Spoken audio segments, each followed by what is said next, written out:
With his mouth shut tight and his feet moving as fast as thoughts could make them, Milo ran all the way back to the car.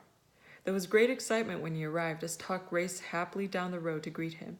The humbug personally accepted all congratulations from the crowd. "Where is the sound?" someone hastily scribbled on the blackboard, and they all waited anxiously for the reply. Milo caught his breath, picked up the chalk, and explained simply, "It's on the tip of my tongue." Several people excitedly threw their hats in the air. Some shouted that what would have been a loud hurrah, and the rest pushed the heavy cannon into place. They aimed it directly at the thickest part of the fortress wall and packed it full of gunpowder. Milo stood on tiptoe, leaned over the cannon's mouth, and parted his lips. The small sound dropped silently to the bottom, and everything was ready. In another moment, the fuse was lit and sputtering. "I hope no one gets hurt," thought Milo, and before he had time to think again, an immense cloud of gray and white smoke leaped from the gun, and along with it, so softly that it was hardly heard, came the sound of... But it flew towards the wall for several seconds in a high, lazy arc, and then struck ever so slightly just to the right of the big door.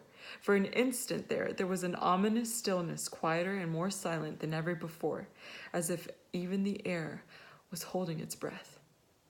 And then, almost immediately, there was a blasting, roaring, thundering smash, followed by a crushing, shattering, bursting crash, as every stone in the fortress came toppling to the ground, and the vaults burst open, spilling the sounds of history into the wind.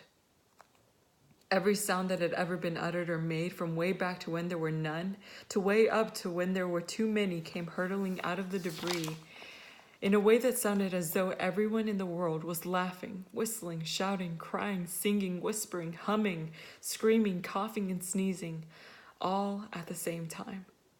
There were bits of old speeches floating about, as well as recited lessons, gunshots from old wars, babies' cries, auto horns, waterfalls, electric fans, galloping horses, and a great deal of everything else.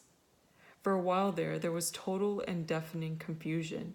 Then, almost as quickly as they'd come, all the old sounds disappeared over the hill in search of their new freedom, and things were normal again. The people quickly went about their busy, talkative business, and as the smoke and dust cleared, only Milo, Talk, and the humbug noticed the soundkeeper sitting disconsolately on a pile of rubble.